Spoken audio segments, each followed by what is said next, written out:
these people belonged to God. It didn't matter what their political leanings were. It didn't matter what their personal interests were. It didn't matter their social lifestyles or choices. They belonged to God. God said, I will acknowledge that I have sent them out, and I will keep my eye upon them.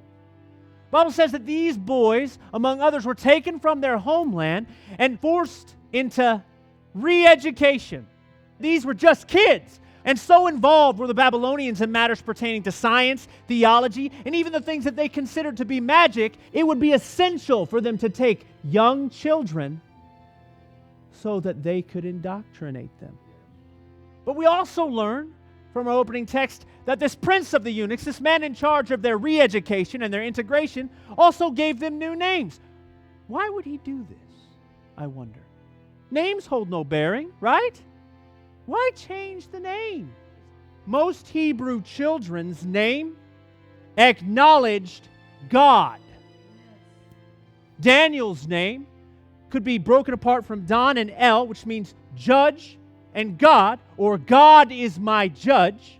These boys' names carried with them a recognition and a reverence to the Lord God Almighty. Babylon certainly wasn't going to have that, because every time they were called upon as a little boy, hey Daniel, God is my judge. When their teachers, when their tutors, when their re-educators would approach them, they said, the first thing we got to do is change that. So what they took God is my judge and made him Belteshazzar, which means guarded by the prince Bel. Bel is a dialect form of Baal, who was a god in Babylon.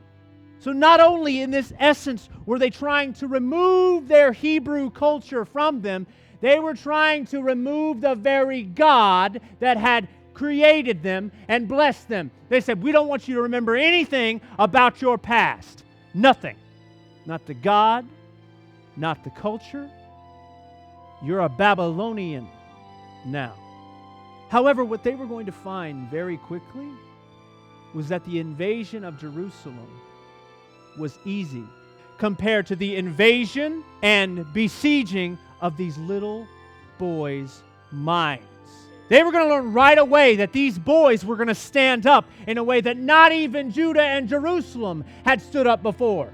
They told the prince of the eunuchs, the one in charge of them, hey, we do not want to eat what the king provides.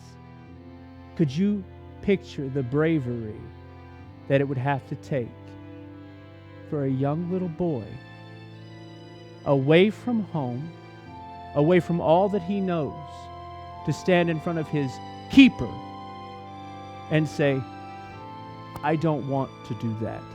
That is bravery. It's not just rebellion. You're a kid.